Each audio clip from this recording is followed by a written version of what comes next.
And there, Arjuna is kind of now responding to Bhagavan. He is responding to Bhagavan by narrating his experiences. Apparently, to begin with, Arjuna was kind of appearing to be in a very cool mood, as commentators were mentioning. But as I was telling you, that at a later part, he himself confesses to Bhagavan, though he's overcome by a moment of epiphany, a moment of complete awareness of a reality he cannot handle, which is beyond his conscious mind and his bodily senses. Anyway, it's not through his bodily senses he's experiencing it. He has a super sense, a certain level of jnana chakshu. But this jnana chakshu is not giving him total self-realization. He is having an experience, or he is having a face-to-face experience, or is becoming a witness, which happens maybe at a very deep state of meditation, a Bhagavan, Sopadhika Rupa. And this particular Sopadhika Rupa, that means a certain magical energy applying which Bhagavan is introducing Arjuna, which is the human mind, at a very high level meditation to a certain manifestation of his all embracing, all pervading, all permeating nature, but with appearances and sounds and stuff like that.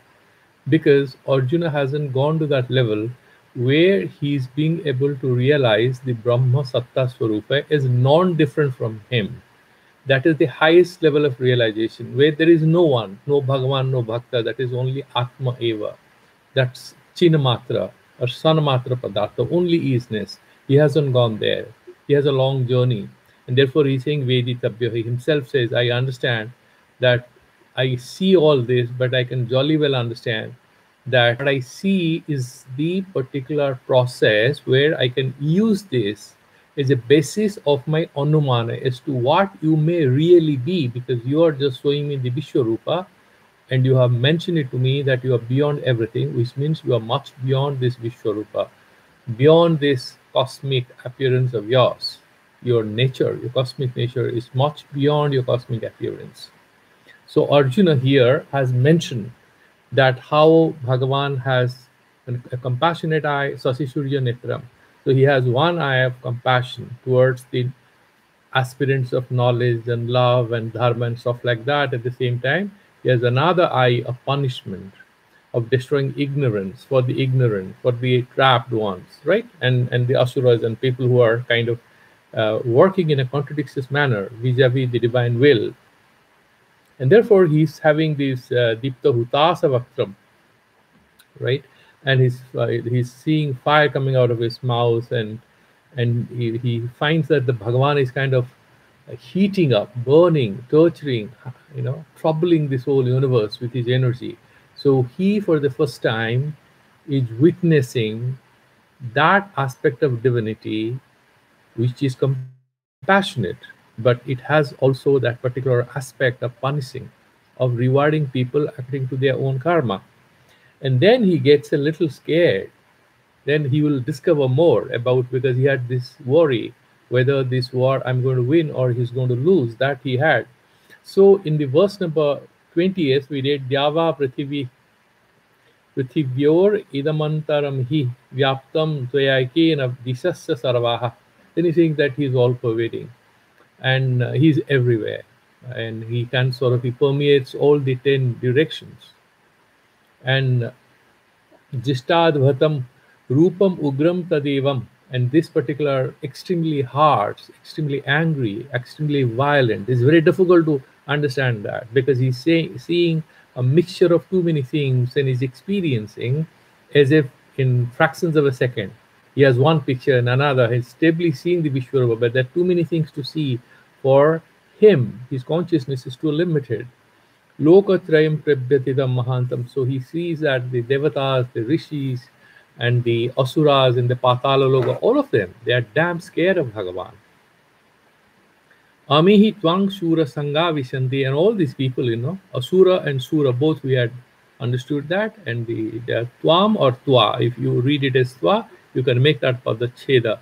So whether these Asuras and all the people who are overcome by Raga and Dvesha, with Tamas and Rajas and others, they're all Kechid hitaha pranjalayo grunanti, and some people are scared and they are praying you for survival. Swasti Tiktva, and they're saying, oh, let there be peace, let there be some dharma, because the rishis and the monks and the meditators and the spiritually inclined people are kind of a little perturbed and scared as to what is going to happen to this world, because Bhagavan has appeared in that particular form. What's going to happen? Siddha Sangaha Stuvanti Tvam, and they are kind of worshipping and praying to you. Stutivihi Puskalavihi, with lots of prayers and sort of appealing to your kindness, because they can understand that almost as if this is a condition of layavasta, as if everything is going to come to an end with this particular manifestation of the divine power. And then he sort of goes further, describing and narrating his anxiety vis-a-vis God's appearance before him. He wanted to see that. It seems now he is finding it very hard to handle it, and that you will hear in a couple of more verses.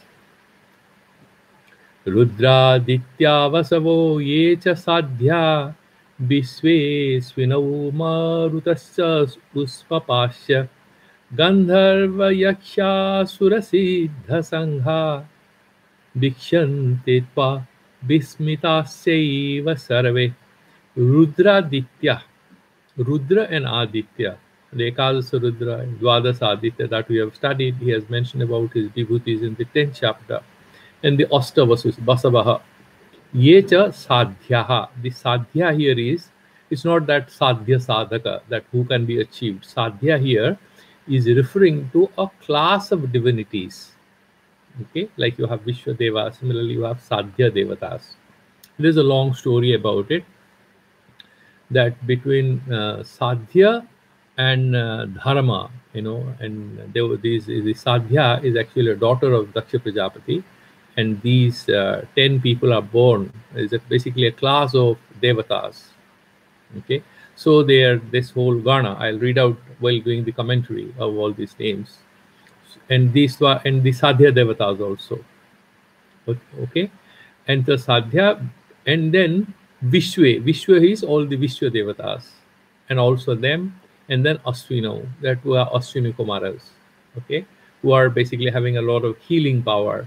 Marutaha, yeah, you have already heard that 7 Maruta, 7 into 7, the 49 Marutaha. Usmapasya, Usmapa is what? Somapa is somebody who drinks Soma. Usmapa is somebody who drinks something hot. And you know what is it referring to? It's referring to a certain category of pitris. We have Aryama Tripyatam, Agnisvata Tripyatam. Those of you are doing Tarpana will remember this. So there are this class of pitris who are kind of semi-divine, semi-divine beings, subtle bodies, the pitris. They generally only take hot food. I mean, this is what is a very interesting thing, right? So sometimes we sort of cook these, people go to do sadham, so they go to Jagannath temple and they have these sattu, right? This fried wheat flour, they mix with some sweets and milk, and they make those pindams and they offer it.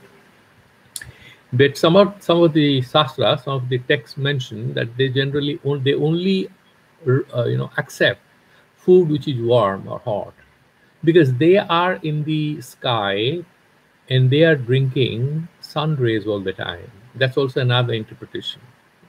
Okay, so Usmapaha. So these are also the Pitris also. He's seeing all of them entering into him. Gandharva Jaksha Surasiddha Sangaha. Gandharva, the people who are the musicians, again semi-divine. That between Gandharvas are between the Manushya Loka and the Devatas. And Jakshas, like Kubera is the king of them. And Asuraha, like Prahlad and others, all these Asuras, Siddha Sangha, and all the Siddhas, the Maharshis and all. So all them in not one or two, but in not dozens, but in hundreds and thousands. They are all entering. Vikshante, and they are just watching, not they will enter in the next verse. Vikshante, they are watching you, frustrated, scared, anxious. What is going to happen? Bhagavan has taken this Rupa. Because Bhagavan never revealed his Rupa to anyone. Arjuna has a special pair of eyes right now. He's witnessing it, but he can also see all these other beings whom His fellow beings in the war field, the battlefield, they cannot see all this, remember. They cannot see any of these things. It's like you go to a stage and there's a magician, he sort of hypnotizes you and he starts showing certain things to you. You might see that there is a angelic dancer who suddenly you see before your eyes, she appears and starts dancing. And he's asking you, can you recognize who she is? And you remember one of the great dancers who has actually died long back. You're saying this lady is that classical dancer. He says, yes, you have got the right answer. But the people who are sort of sitting there, they are seeing you are just talking to this guy and there is nothing, and they cannot actually grasp this mystery. It's a little like that Arjuna is being introduced because of the special perceptual faculty he has been offered with, and he can access certain realities which others don't see. So he is seeing all this and he's saying this to Bhagavan. Whether others can hear it, whether others can see it, we don't know. Sanjay can access this reality because he also has some Dibya Sakshu to access what's happening in the warfield with remote control access, whatever he has. Not control, but he has remote access. He can watch it, he can hear it, but he cannot do anything else. He is being able to access it sitting with Dhritarashtra and narrating this whole story to him. Sid vikhyante tvam Bismitaha cha eva sarve. So they are all very, very surprised. That's what he says. And more or less the commentary will go along this line, but I'll just quickly do it. Kincha anyat. So you mentioned about the rishis and others, the Sura and others, they are praying. That he has already mentioned. Now he's talking about the perennially celestial beings. Perennial in the sense during one Srishti they will exist. So he mentioned about the Maharshis and others. Now Asuras and Suras, now he is referring not to the Manusha Loka, but the Loka or the state of existence or sphere of existence, which is just above the human sphere. He's talking about other spheres of existence and the beings who dwell in those higher spheres of existence with subtle bodies. He can access that reality and is narrating it. That is the Anyat. Kinchit Anyat Rudraiti. Rudradityaha Vasavo Yecha Sadhya. Rudradayah Ganaha. Vishwe Devata, Vishwe means Vishwa Devatas, Aswino, and these two, Vishwadeva, Aswinecha Devo, Marutascha Vayavaha, Usmapasha Pitaraha, Gandharva, Yaksha, Asura, Siddha Sangaha. Gandharva, who are Gandharva? Sankaracharya explaining. Ha ha hu prabhuteha. Because you see in Samaveda, when you are doing Ucharana, ha hu, they have certain meters. And there are certain ways in which they do these chantings. Okay, that is all he's now referring to here. He's saying ha ha hu prabhritayaha. So that is what are the Gandharvas. Then he says Zakshaha, the other ones. Kuvera prabhritayaha, and then Asuraha. Who are the Asuras?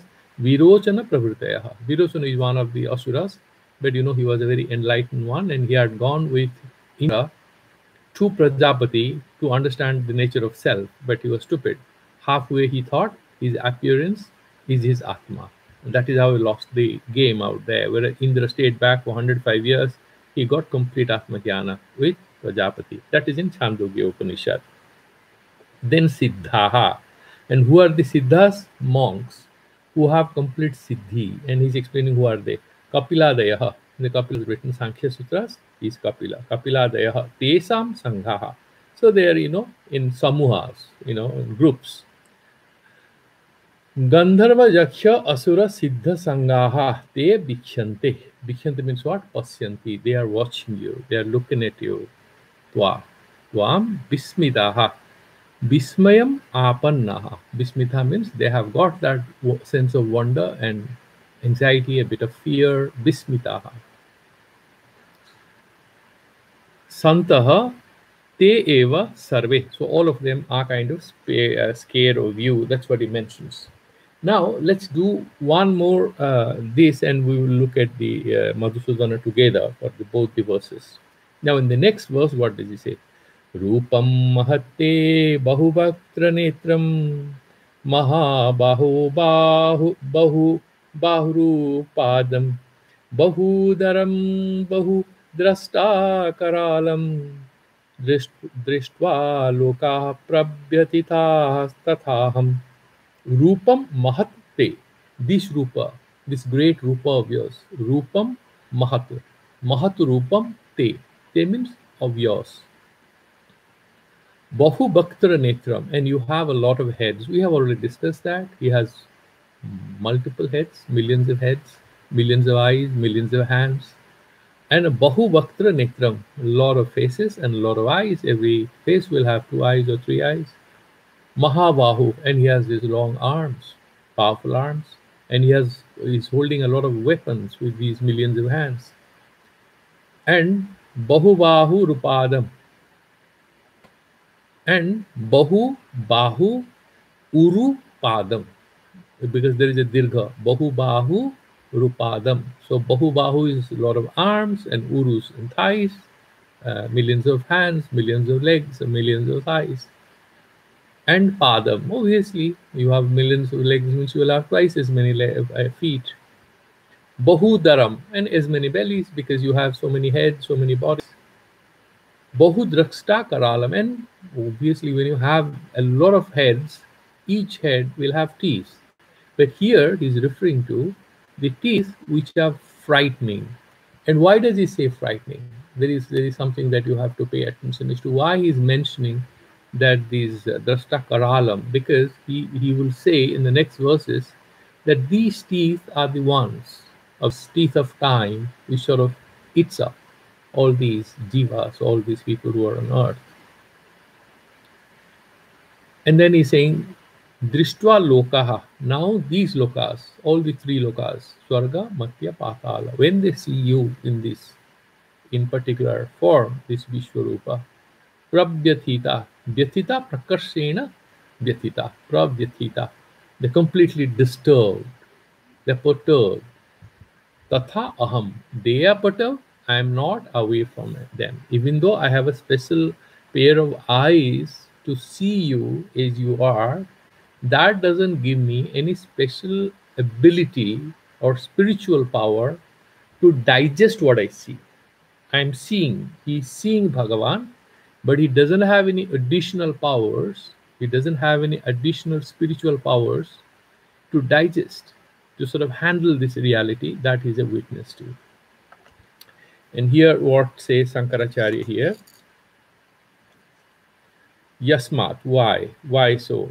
Why are they prabhyatitam? He said this in the earlier verse, they are watching you, and how that happens. Yasmate. Rupam Mahat Ati Pramanam.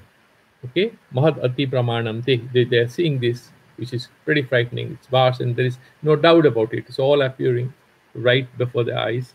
Te tava bahuvaktra netram, with the multiple heads with eyes and with hands, vaktrani, mukhani, netrani, chakshunsi, cha, yasmin, tad rupam, that particular appearance of you, that Vishwarupa, where all these are there, his eyes, hands, and legs, and everything. Hey Mahavahu, you are a person with so many powerful arms, powerful hands. Bahu Bahu Uru Padam, Bahava Bahava Uravaha Padasa Yasmin. So you have these multiple hands, multiple legs, multiple thighs, all that. Yasmin Rupe Tad Bahu Bahu Urupadam, that is that particular appearance with all these limbs that I'm mentioning. Kincha Bahu Udaram Bahuni Udarani Yasmin. It's just elaboration, there's nothing, just doing Vigraha, that a person who has so many bellies, as I'm mentioning. Tad Bahudaram, so you have that person with a lot of stomachs or bellies or whatever. Bahu Drashta Karalam, Bahuvihi Drashtavihi Karalam. Because he has these multiple heads and multiple, then he has many more teeth, isn't it? Each face will have a lot of teeth. Karalam, Bikritam. Tad Bahudrashta Karalam Drishtva, Rupam Idrisam, Laukikaha Praninaha. So all these people who are living in different lokas, different levels of existence, Prabhyatitaha, Prachalitaha Bhayana. So they are kind of, they are sort of, Prachalitaha means they're completely disturbed. Okay, bhayana, out of fear. Tatha aham api, so am I also afraid. And then maybe we can do okay, let's do both of them, Madhusudana, if there's anything new, because if it's more or less the same, then we are not going to waste a lot of time on that. Okay, so far the Sadhya Devatas are concerned, I had promised to sort of mention. So from the notes I'm mentioning. So these are, there are 12 of them: Mana, Manta, Mantri, Prana, Nara, Apana, Viryavan, Binirvaya, Naya, Dasa, Narayana, Vrisha, and Prabhu. These are the Sadhya Devatas. And then there are these Vishwa Devatas, and you know, these Vishwa Devatas is done after food it's offered in many very traditional households. I don't know if it's being done by, very difficult. And so there are 10 of them, and so I think we had discussed that even in 10th chapter: Kratu, Daksha, Vasu, Satya, Kama, Kala, Dhvani, Rochaka, Pururava, and Adrava. These are the 10, you know, these Vishwadevas. And Usmapaha, we have already discussed that. Okay, they are basically so that is particular mention he is mentioning in Krishna Yajurveda, Usma Bhaga hi Pitaraha. So they, you should not offer them cold food. Okay, it's like you're cooking in the morning and you're doing Shraddham in the afternoon. As per the Shastra, that's not a good thing. So anybody who is doing Shastra, it is sort of advised that you are offering any Shraddha, any food, this should be warm, this should be fresh. You should cook, and you should arrange it in such a fashion that the food is kept warm, and then you offer. Then the Pitris bless you. That is the belief. It could be that it has a lot to do with culture of consuming reasonably hot food. And so, you know, it was always believed that it is a mark of respect, maybe. But this is mentioned in the none other than direct Taittiriya Brahmana. Okay. And then there is another place where it's saying, Yavad Usvam Bhavid Arnam, Yavad Asnanti Vagyataha. You know, the people who are kind of singers, a lot of singers, you see, they will avoid cold food if they have a musical performance. So they will even take hot water. They don't take cold water, cold drinks, ice creams. They stay away with it because it's going to affect the chord, so that they cannot sing properly. Pitaras tavad asnandi yavat nokta havir gunaha. So when you're offering food, if you have already tasted it, and if you say it's very, it's saying so far you haven't mentioned about the quality of the food. What does that mean? Essentially means to my mind that you have cooked the food, it should not have been tasted by the ladies. Generally, if you're doing sadham, then your wife should cook it. That is the whole tradition. And your wife, if doesn't participate, the Pitris are not very happy. In fact, they are very keen on consuming food cooked by their daughter-in-law, and the daughter-in-law is supposed to sort of serve the food in the Shraddham. That's one of the funniest things, that if you are not married, your Shraddham is not taken very seriously. You should be a married person to do it. And the wife has a big role in all the dharma karyas. Because the ghee that will be offered in the homa and all, the wife sort of has to look at it. That is the blessing of the woman. And that is the beginning. She has to be there, and she has to be there again at the end. Otherwise, this whole kriya becomes incomplete in these whole Vedic rituals. Of course, there are a lot of criticism that how the society as such did not give a lot of importance to women, and that women were given certain ceremonial power sharing. These are some criticisms by Western scholars and Indian scholars. But what I'm saying is that there is some power given, definitely. And in a ritual way, if they don't participate, it cannot even happen. It's one of the reasons why whenever there is any yaga and homo, anything happens, the sannyasis don't do it. They cannot even do sankalpa. They don't have adhikara. They have taken sannyasa. They have thrown away their threads.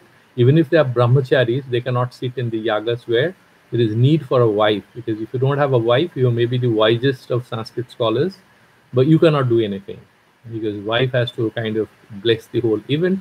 So here he's saying that the food, nobody should narrate its gunas, the quality. What does it mean? Essentially, it should not have, to my mind, it means nobody should have tasted it. So you offer it first, the Pitris, and then Devatas are first offered. Then the Pitris are offered. Then the puja you will find. And the Rishis and Pitri, Devatas and Rishis, and after that the Pitris are offered. After that, the people who didn't have any children, they are also given. And then whatever remains and other thing. And after that, actually the grandchildren have the right to offer taste the food which was offered to the Pitris, right? So the grandchildren. The daughter-in-law cannot eat it. So that particular plate is kind of offered to the grandchildren. It seems that as if the blessings and the memories, it has a lot to do with the bloodline, a sort of carrying forward the culture of the family or whatever. These are some anthropological studies that one can do to look into these rituals. But Usmapad word means the Pitris who consume warm food. That's as simple as that. So there is nothing more than that. Gandharvan Jakshanam Asuranam Siddhanam Se Jati Vedanam Sangaha Samuha Vikshante Pasyanti Tvam. Tadrusa Adbhuta Darsanat Te Sarveva Vismitasya Vismayam Alokika Chamatkara Vishesam Apadyante Cha. So they are sort of, because they're suddenly face to face before you and they're seeing all of these things happening, and therefore they're very surprised. That's all he's saying. And the cause of the surprise is they are seeing things which are alokika, aprakrita. Means these things normally are not visible to the naked eyes of anyone on earth. That's all they're saying. And the verse number 23rd, is there anything? No, he's just repeating what has been said, so I'm not getting into it. And then the next verse, next two verses will go at one go because they're kind of related. Društva hitpang prabhyathitantaratma dhritim no navhasprisam diptamanekavarnam vyattananam diptavishalanetram drashta drishtva hi tvam prabhyatitantaratma dhritim bindami shamam sha Vishnu. So what he's saying here is, O Lord Vishnu, I am watching you. And what does he see? Bhagavan has already mentioned that I'm Anadi Ananta. Because I am the Adi of everybody, I'm the Anta of everybody, and therefore I don't have any Adi and Anta in terms of space and time. If you look at this verse, it's only reiterating that truth in more words, which with some figurative description. So he is seeing, Arjuna is seeing Bhagavan, Usvapadika, with a Rupa. But remember, this is a contradiction terms. He is having a pair of eyes. And Bhagavan is infinite. So you are standing in front of, let's imagine, you are standing in front of the cosmos. So you have a special pair of eyes. You can see the galaxy. Let's imagine. So you are the greatest, brightest telescope. You are that. Your eyes appear like the Hubble telescope. Your eyes become so powerful as that. What will you see? Will you be able to see the whole cosmos? No. You will see so far as your gaze can travel. In the sense, whatever you can capture, that is the end of you, right? Of your horizon. And then whatever you see in the galaxy, you will describe the galaxy was touching that. Actually, you're seeing only a part of the galaxy. Think about it. So it's like an ant in standing in front of an elephant. So how does the elephant describe, the ant describes the elephant as whatever it can see. It can see a little of that particular elephant. And it says that the elephant, it was going till his trunk, because that's all he can see till that point. He cannot see beyond that. That is how it works. So what he's saying, Navas Prisham. So you're kind of touching the sky. Actually, it must be going much beyond the sky because it's all over the place. Navas Prisham Diptam Aneka Varnam. And just very luminous, because he has already mentioned that earlier. If you can imagine 1,000 suns appearing and a lot of fire, the whole energy and the light put together cannot even compare with what I'm watching. So he's saying Diptam Aneka Varnam, and different kind of colors. He had also mentions Varna and Akriti has already mentioned. It's basically a repetition with new set of words trying to convey the greatness and infinite nature of that Vishwarupa which he is witnessing before him, with special ability to see it. Then Vyattananam, and the face is Anana, the face, and it's Vyatta means it's Prasarita, Vibrita, Vyapta in that sense. Vyattananam, your faces, you have millions of faces, and they're all over. Okay, I am just wondering, If we actually see the Vishwarupa, not the calendar Rupa, but you are actually face to face, where are the heads and where is the body? Where are the legs? How can we, being so tiny, be able to distinguish? This is just a very imaginary take on that. Okay, so it's very limited in whatever Arjuna is saying, can never be anywhere close to what he is seeing. What he is seeing, if he is seeing, will be far more complex, far more surprising and bewildering than what his words can capture, because he is trying to speak something. Bhagavan has given him Dibya Drishti, but he hasn't given him Dibya Vak. He's still having his human face, human mind, human body. That's how he's having fear now. And human ability to speak. He cannot speak like God because he doesn't have that Dibya Vak Sakti. He doesn't have Dibya Mana or Dibya Buddhi or Dibya Sarira. He doesn't have any of these. He has definitely one thing, Dibya Drishti, that he is watching. Vyasthananam Dipta Vishala Netra. And this Surya Chandra Netra, these are Vishala, Dipta, luminous and large eyes. Netra. Drishtva hi tvam. And when they are seeing this, all these people who are watching you, Prabhyatita antaratma dhritim na vindami samangna Vishnu. And he's saying, look, so when I'm seeing you with this sort of thing, my mind, antaratma, my manas, there is no peace, there is no ability to sustain it. That ability to do dharana, the ability to dhriti, that dharya, that ability, I'm becoming a little impatient because the load of the load of this whole site is just too much for a human brain. It's like there is a doctor, but there are a lot of, you must have read a lot of stories, very bright students, and they clear medical, and they join the medical course. They do the first year, and second year they have some operation or surgery to do. They go and they see blood and they run away. I know quite a few cases where some very bright students opted for engineering, even though their parents wanted them to be doctors. They couldn't handle blood. They said, no, we cannot deal with it. So they decided they're better off as engineers, but they cannot be surgeons. Similarly, here he's saying, Antaratma dhritim na vindami samam cha Vishnu. And there is no happiness. I wanted to see you. I should be very happy that I'm seeing my dear friend, my protector. I'm seeing you right in front of me. But it's a little surprising, my Lord, that instead of being happy, I'm a little perturbed and is giving vent to that feeling. So, and then in the verse number 24, what he's saying, Tatra idam karanam. Why he's prabhyathitam? Why he's so bhyatita? He's so disturbed. He's explaining this, why it happens. Navas prisamiti, because you're so vast, nature of your appearance. Navas prisam. Dyu sparsam ityartha. So it touches the whole universe, the sky. Varnam aneka varna bhayankaraha nana sanstana yasmin. So Jasmin where? Actually Thui. Bhagavan is actually the whole galaxy, isn't it? So he's seeing all these names and forms, these appearances. And what is the adhar of this? Bhagavan only. He's creating this delusional appearance for Arjuna. Tang tvam aneka varnam vyattananam vyattani bibritani ananani mukhani yasmin Thui. And all these heads who are manifold, who are appearing, where are they appearing? In you. That is the Vishwa. So at one level, you are the whole galaxy. And then I'm seeing whatever is in front of my eye, ekastam, in one place. I cannot see the whole galaxy, however much my eyes may be privileged with your grace. I'm seeing some of it. Whatever you are showing it, I'm seeing.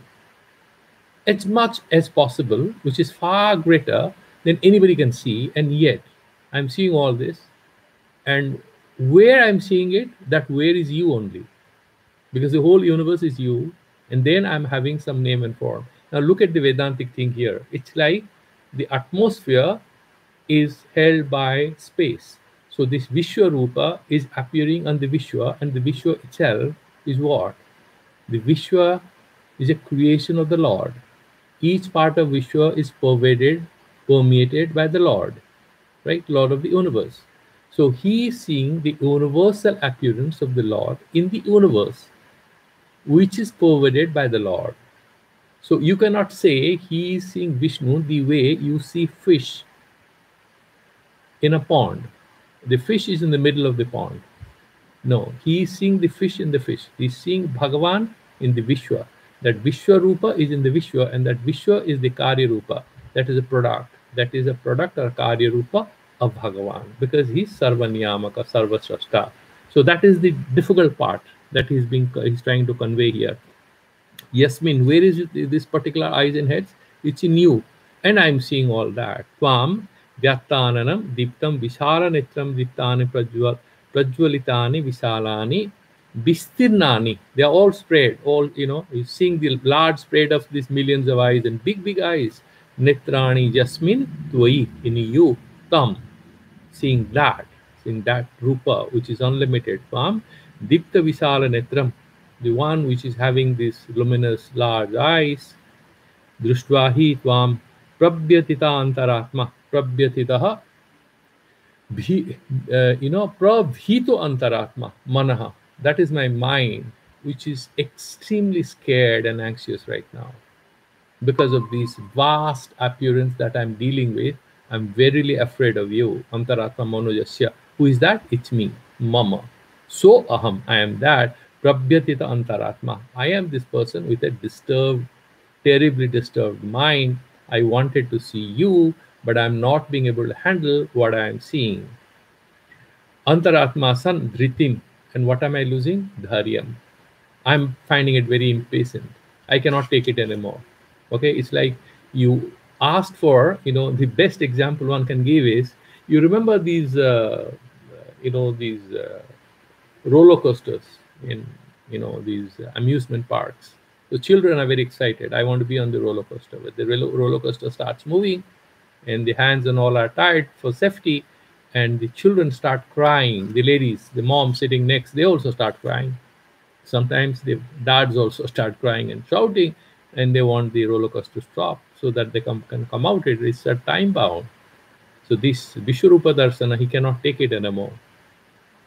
So what is he saying? Prapyatita antaratma sandhritim dharyam na bindami. I am no love. I am not getting any patience anymore.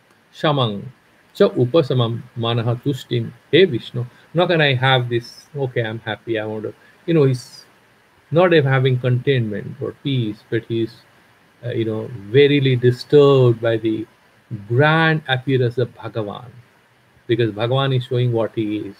He's also beautiful. He can also be something that we cannot tolerate, because he is not only Srashta, but he's also Laya Sarupa. He's the beginning and end of everything. You might see the beginning and feel super excited. And you may also get scared how things come out of nothing. You'll be amused, but you'll also be scared. Then you will also see how things enter into nothingness. They get back to their causal form, which is no more available to our eyes for experience. And that causes a lot of fear in us. And then in the next verse, he's kind of saying, he has seen that, and now look at what he's saying.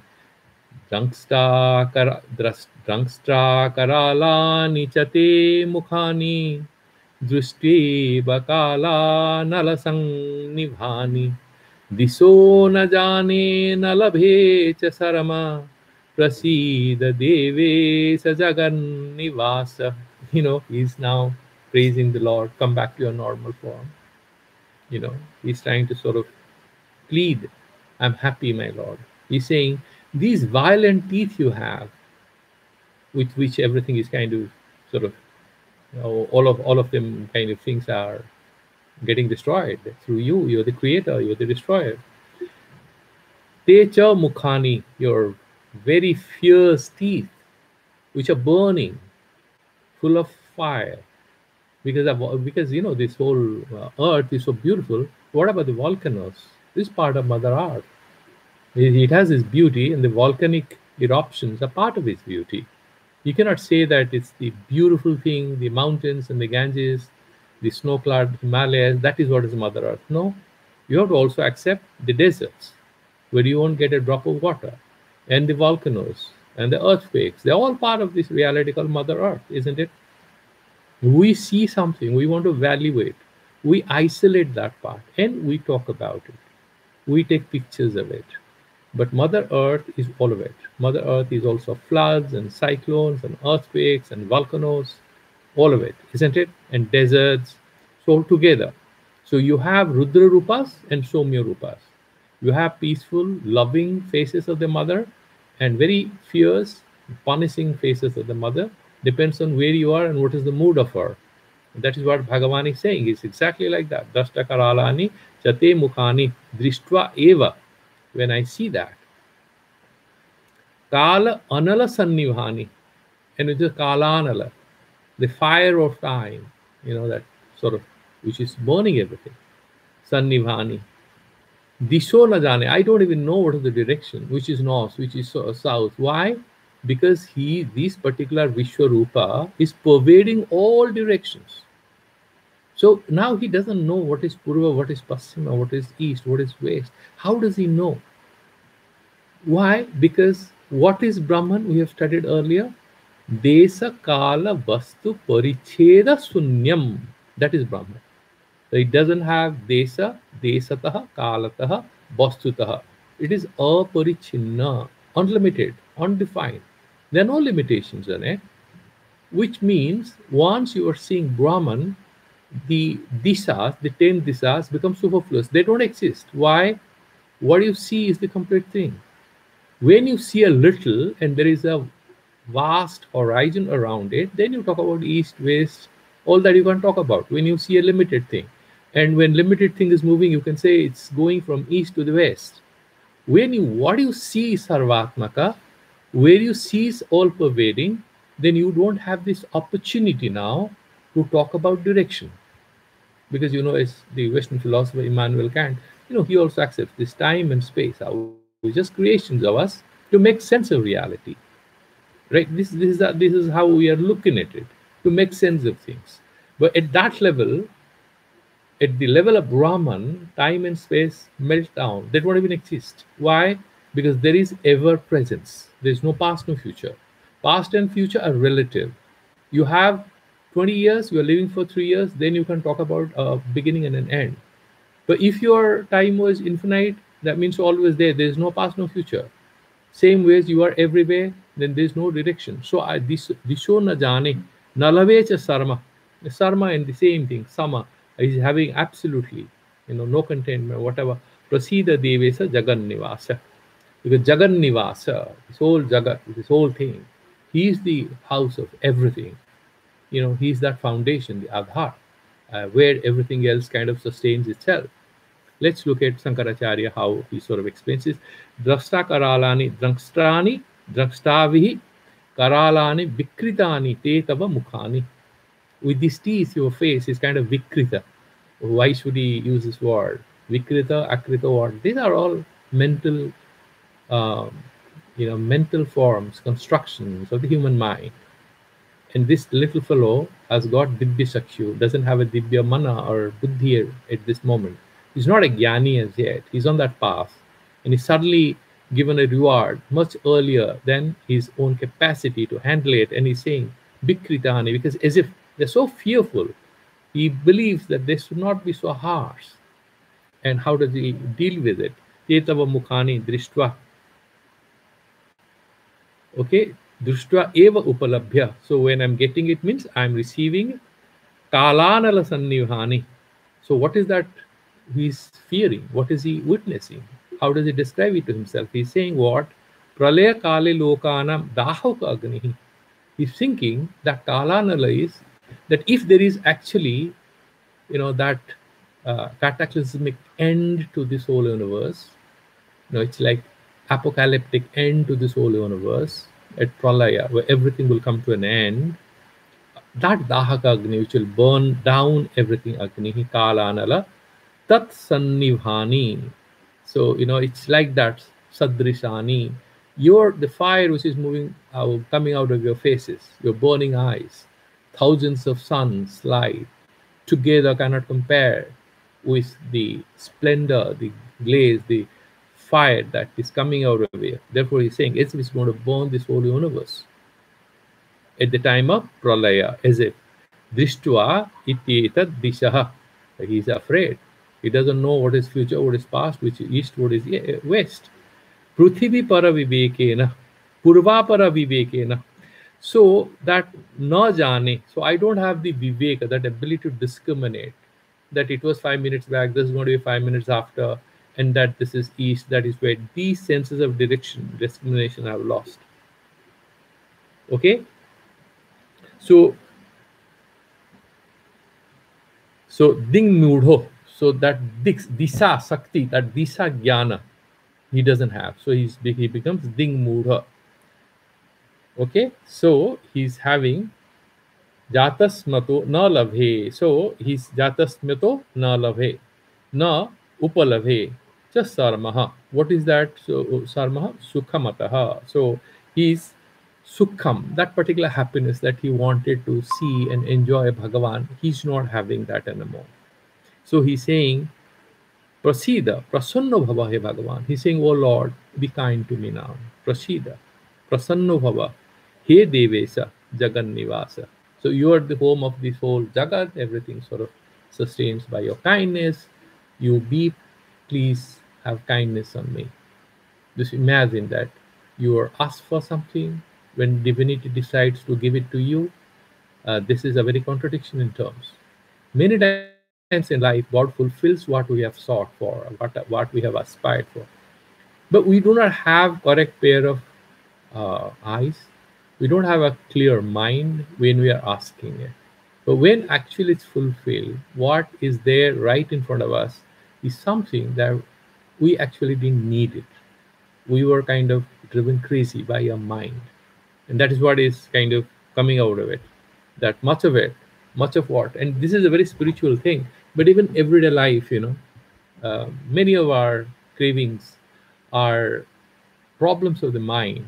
We don't need many things we are looking for, many things we are asking for. We don't need them. Because what we need, we can know only when we know who we are. And this Divya Rupa Darshana is kind of driving Arjuna towards that. Why is he mentioning that? We'll take it forward tomorrow. Arjuna wanted what? He had this fear that if I fight a battle with my kith and kin, and these opposition party with whom I have to fight to recover my rights, to regain my rights to some kingdom that I've lost through a game of dice, into which my elder brother was trapped, who was the king. He lost his kingdom. We lost everything. Now, if I take up arms against these people who are my relatives, what do I get? I'm going to kill them because I'm a very powerful fighter. And he has certain moral qualms. But now he's going to see in the next few verses that actually whatever is born here is going to die. Right? But the Atma, or the soul, is not mortal. That is what Bhagavan had mentioned to him. Now he's showing it to him in the next couple of verses, where he will see that this Bhishma and all the Kauravas, Duryodhana and this Karna and everybody, they are sort of entering into the mouths of this Vishwarupa. The way you have those flies sacrificing themselves and fire on their own. Now he was thinking that I'll fight the battle and I'm going to kill these guys, which isn't morally good. And he had a lot of moral compunction. Now he's realizing that we are kind of, we are as heavy as feathers. Our importance is as meaningful as that of a small event or water bubble. It appears and vanishes. A lot of things we attribute to ourselves is because of our own ego, ignorant egos. But actually, these things just don't matter. On the large scale of time, when we spread it around, a lot of things we find very difficult will become very easy to decide. So I'll just end it by telling a very small story. I know one person, and he was for some time kind of a very spiritually inclined person, but then his mother sort of wanted him to get married. And when he sort of wanted to get married, what happened is that he didn't even want to see the lady. He didn't even want to see the lady. And the mother says, son, I want to see you married before my death. And he says, okay, you fix the marriage and let it happen. So, the marriage happens and he continues to live the way he does. But a lot of people are kind of perturbed. How did he agree with a lot of decisions of his mother and whatever even wife was deciding, his children were deciding, he was least interested because he was sort of doing his studies and meditation and stuff like that. So once one of his friends kind of asked that guy who must have retired by now, who was as a professor, he at best smiled and said, with all the studies I have done, I know these things just don't matter. And these things hold no meaning for me. And I'm not doing any of these things. And okay, I'm a professor. I'm supposed to teach students and try to give them whatever knowledge I want to give, but I absolutely don't find anything interesting. So my mother wants something, it happens. Then there's a family, so I don't want to take any active decisions. The wife starts deciding everything. The children don't even care for him because they know this guy doesn't have a head which sort of takes up any interest in anything. So the mother is the boss. The children are growing up. Everybody do. I mean, people respect you, fine. They don't respect you, that's also fine. So Arjuna is slowly sort of making a transition towards that.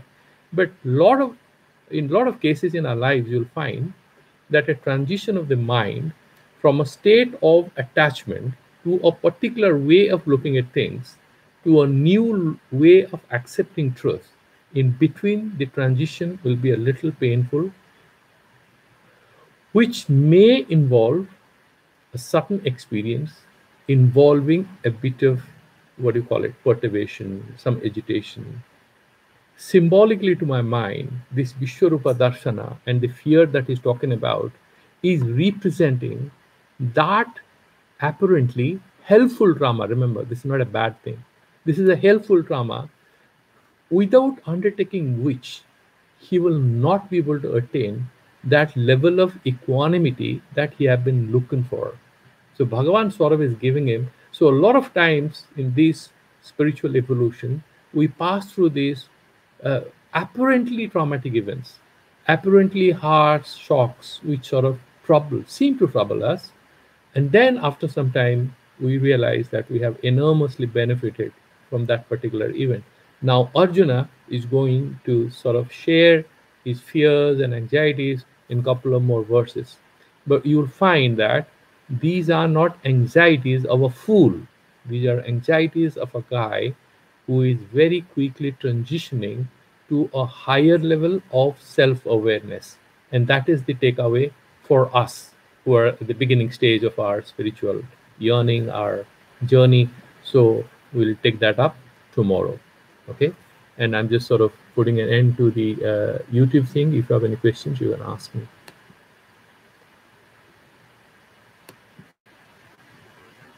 Home Swami, yeah. In the 22nd and 23rd, he's saying that they are fearful. I mean, the Sudras, Adityas, they are struck with wonder.